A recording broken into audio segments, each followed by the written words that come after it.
بسم اللہ الرحمن الرحیم۔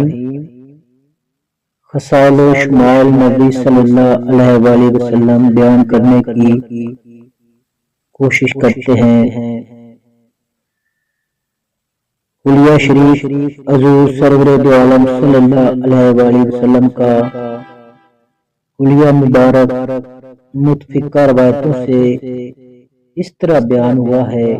قد مبارک آپ صلی اللہ علیہ وآلہ وسلم کا نہ بہت لمبا تھا اور نہ بہت چھوٹا، اوسط درجہ سے ذرا اونچا، رنگ مبارک نہ بہت سفید نہ بہت گندم گو، بدن دبلا مگر خوبصورت اور دلکش، سینہ کشادہ اور کھلا ہوا، بدن کے استخوان اور پنجر فراخ، عضلات ناصب، سر بڑا وسیع اور شریفانہ پیشانی، بال سیاہ گھنے اور قدرے گھنگریالے تھے، کانوں تک پڑے ہوئے، پنویں محرابی اور آپس میں ملی ہوئی تھی، رخ انور سبک لیکن مائل بے درازی، نہایت درخشاں اور با رونق، دل میں کھپ جانے والی سیاہ اور بڑی آنکھیں،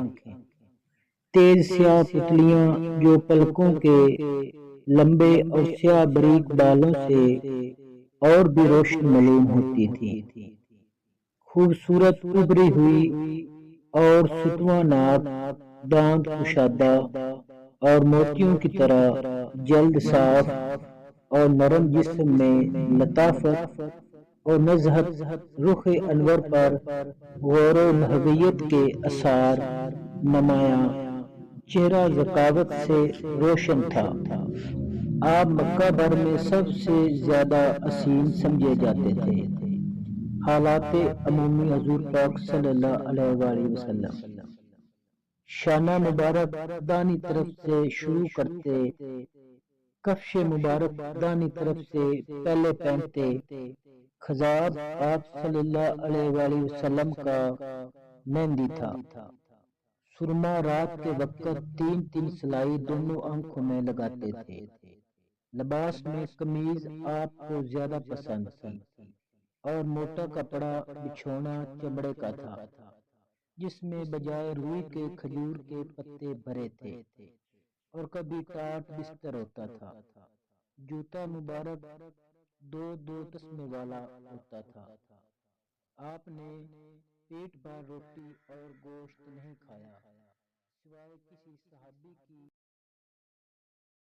اور آپ صلی اللہ علیہ وسلم نے اور آپ کے اہل بیت نے 2 روز متواتر جوں کی روٹی شکم سیر ہو کر نہیں کھائی، کئی روز تک آپ صلی اللہ علیہ وآلہ وسلم کے گھر میں آگ نہ جلتی تھی اور کئی شب چراغ نہ جلتا تھا، انگشتری چاندی کی دائیں دستے مبارک میں پہنتے، جس کے نگینہ میں اسم مبارک اس طرح کندہ تھا، جس میں لکھا ہوا تھا محمد رسول اللہ۔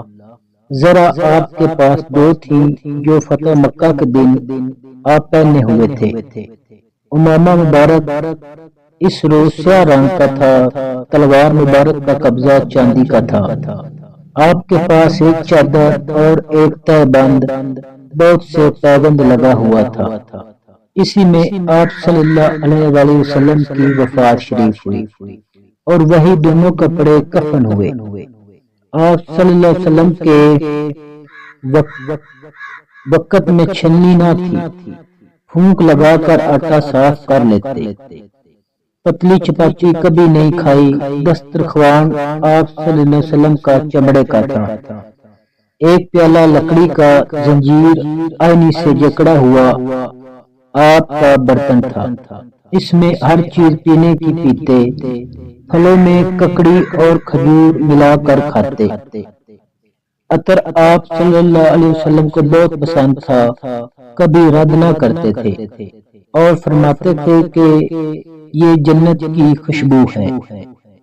رفتار میں تیز قدم مگر ایک انداز سے پڑتے تھے، آپ بدن کو اکٹھا کر کے چلتے گویا بلندی سے اتر رہے ہیں۔ چلنے میں فروتنی اور انکسار ظاہر ہوتا تھا اور کمر ذرا آگے کو جھکی رہتی تھی۔ گفتار مبارک: حضور صلی اللہ علیہ وآلہ وسلم کی گفتگو نہایت فصیح اور مختصر ہوتی تھی، لیکن پر مضمون، نہ مطلب سے زیادہ نہ کم۔ کبھی کسی کی مذمت نہ فرماتے، نہ کسی کھانے کو برا کہتے، اور نہ تعریف میں لگے رہتے۔ زیادہ گفتگو سے اعتراض فرماتے تھے۔ جلدی کلام نہ فرماتے تھے، بلکہ آہستہ آہستہ اور جدا جدا الفاظ کو سننے والا حفظ کر سکے۔ مجمع میں گفتگو کے وقت یا وعظ کے موقع پر ہر ایک کلمہ عموماً 2-3 مرتبہ بولتے تاکہ عام لوگ اچھی طرح سمجھ لیں۔ ہمیشہ مفہوم و متفکر رہتے۔ آپ کے لیے آرام نہ تھا، عموماً خاموش رہتے اور بغیر حاجت کلام نہ فرماتے تھے۔ بڑی محفل میں کوئی بات ناگوار ہوتی تو لحاظ کی وجہ سے زبان سے کچھ نہ فرماتے، چہرہ کے اثر سے ظاہر ہوتا اور صحابہ رضی اللہ عنہ متنبہ ہو جاتے تھے۔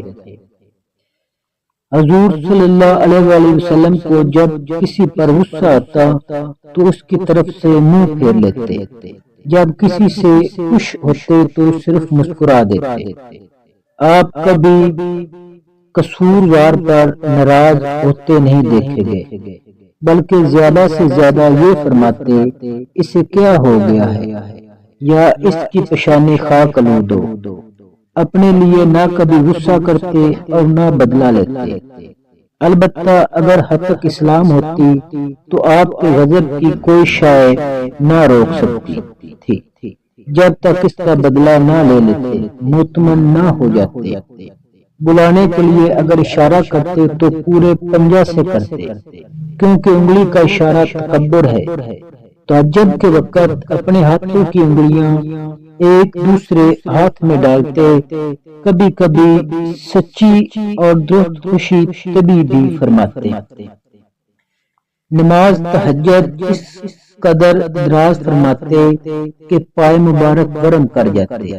تلاوت قرآن مجید بہت فرماتے، ایک حرف علیحدہ علیحدہ پڑھتے۔ لباس مبارک: آپ صلی اللہ علیہ وآلہ وسلم کا لباس کے متعلق کسی قسم کا التزام نہ تھا۔ عام لباس چادر، قمیض اور تہ بند تھا۔ پاجامہ بہت کم استعمال فرمایا، بلکہ بعض روایات کے مطابق استعمال نہیں فرمایا۔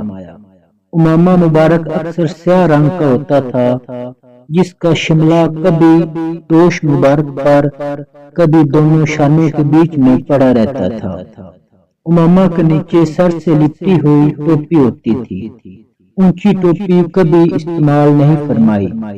لباس میں یمن کی دھاری دار چادروں کو پسند فرماتے تھے۔ کفش مبارک ایک تلے کی چپل جس میں تسمے لگے ہوتے تھے۔ سرخ رنگ سے آپ متنفر تھے اور مردوں کو بھی اس کے استعمال سے منع فرمایا۔ سفید رنگ زیادہ پسند خاطر تھا۔ بیمار کرسی اور جنازہ کے ساتھ جانے کا بہت خیال رکھتے۔ فرمان مبارک ہے کہ ایک عورت دوسری عورت سے اس قدر گھل مل کر نہ رہے کہ وہ اس کی تعریفیں اپنے شوق سے یوں بیان کرنے لگے گویا وہ اسے دیکھ رہا ہے۔ دعوت غلام کو بھی قبول فرماتے۔ خانہ داری کے کاموں میں آپ کپڑا سی لیتے، بکریاں چرا لاتے اور ان کا دودھ دو لیتے۔ اپنے نفس کی خدمت بھی کیا کرتے۔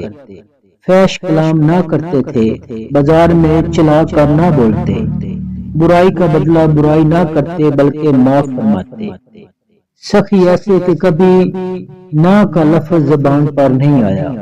بالخصوص رمضان مبارک میں بہت سخاوت فرماتے تھے۔ کسی کی کوئی بات بری معلوم ہوتی تو مجلس میں نام لے کر اس کا ذکر نہ کرتے تھے، بلکہ صیغۂ تعین کے ساتھ فرماتے تھے کہ لوگ ایسا کرتے ہیں، لوگ ایسا کہتے ہیں، یا بعض لوگوں کی یہ عادت ہے، یہ طریقہ ابہام اس لیے اختیار فرماتے تھے کہ شخص مخصوص کی ذلت نہ ہو اور اس کے احساس عزت میں کمی نہ آئے۔ فرخندہ مزاجی اتنا کھل کھلا کر نہ ہنستے تھے کہ آپ کا منہ کھل جائے، مسکرانے پر بس فرماتے، مگر سب لوگوں سے زیادہ مسکرانے والے تھے۔ جس کسی نے آپ صلی اللہ علیہ وآلہ وسلم کو دیکھا فرخندہ مزاج اور خندہ پیشانی پایا۔ حضور صلی اللہ علیہ وآلہ وسلم کی لطف امیز حیا اور تحمل و درگزر ایسی چیزیں تھیں کہ ہر ایک آپ کو دیکھ کر اور آپ سے باتیں کر کے آپ کا گرویدہ ہو جاتا تھا اور یہ خیال کرتا تھا کہ حضور صلی اللہ علیہ وآلہ وسلم کو میرے ساتھ سب سے زیادہ محبت ہے۔ معمول تھا کہ کوئی جنازہ لایا جاتا تو پہلے فرماتے کہ میت پر کچھ قرضہ تو نہیں ہے۔ اگر معلوم ہوتا کہ مقروض تھا تو صحابہ سے فرماتے کہ تم جنازہ پڑھا دو، خود شریک نہ ہوتے۔ مساوات 1,44,000 کے مجمع میں حجۃ الوداع کے خطبے میں آپ صلی اللہ علیہ وسلم نے ارشاد فرمایا کہ عربی کو اجمی پر اور اجمی کو عربی پر، گورے کو کالے پر اور کالے کو گورے پر کوئی ترجیح نہیں، مگر پرہیزگاری کے ساتھ، جو سب کو اولاد آدم بتاتا ہے۔ اس کے اسوہ حسنہ میں ان اقوال کی تائید دیکھو، سفر ہو یا حضر، آپ اپنے اصحاب رضی اللہ عنہ کے ساتھ کام میں برابر کا حصہ لیتے تھے۔ اگر سفر ہے تو آپ لکڑیاں اکٹھی کر رہے ہیں، مسجد تعمیر ہو رہی ہے تو آپ پتھر ڈھو رہے ہیں اور ایک معمولی مزدور کی حیثیت سے شریک کار ہیں۔ آپ ایک جگہ سے واپس ہوئے تو مالک مکان نے ایک خچر سواری کے واسطے اور ایک غلام ہمراہی کے لیے ساتھ کر دیا۔ آپ نے غلام سے فرمایا تم میرے آگے سوار ہو جاؤ، کیونکہ جس کی سواری ہے وہ آگے بیٹھنے کا مستحق ہے۔ اس نے بپاس ادب ساتھ بیٹھنے سے انکار کر دیا تو آپ صلی اللہ علیہ وسلم نے فرمایا یا تو سوار ہو جاؤ ورنہ واپس چلے جاؤ۔ ایک دفعہ آپ نے ایک شخص مغیث کے بارے میں اس کی آزاد شدہ زوجہ بریرہ رضی اللہ عنہ سے سفارش فرمائی کہ مصالحت کر لیں۔ اس نے دریافت کیا یا رسول اللہ صلی اللہ علیہ وآلہ وسلم، کیا آپ حکم دیتے ہیں؟ آپ نے فرمایا میں سفارش کرتا ہوں۔ بریرہ رضی اللہ عنہ نے جواب میں نہایت آزادی سے کہا مجھے مغیث کی ضرورت نہیں ہے۔ آپ صلی اللہ علیہ وآلہ وسلم کے گھوڑے کا نام لعیب تھا، گدھے کا نام عفیر، خچر کا نام دلدل اور اونٹنیوں کے نام قصوہ اور عزبہ تھے۔ حضور صلی اللہ علیہ وسلم نے بدر کی جنگ میں ایک کافر شہر کو قیدی بنایا۔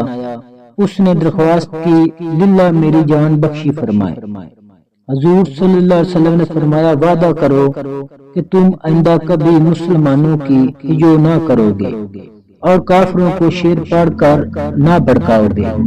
اس نے آئندہ ایسا نہ کرنے کا وعدہ کر لیا۔ جب حضور صلی اللہ علیہ وآلہ وسلم نے اسے چھوڑ دیا تو وہ اپنے اقرار سے پھر گیا اور بدستور مسلمانوں کے خلاف کافروں کو بھڑکاتا رہا۔ دوسری لڑائی عہد میں وہ پھر پکڑا گیا۔ اس دفعہ اس نے پھر حضور صلی اللہ علیہ وآلہ وسلم سے رہائی کی درخواست کی۔ حضور صلی اللہ علیہ وسلم نے ارشاد فرمایا میں اب تم کو نہیں چھوڑوں گا۔ مومن ایک سوراخ سے دوبارہ نہیں ڈسا جا سکتا، چنانچہ اسے قتل کر دیا گیا۔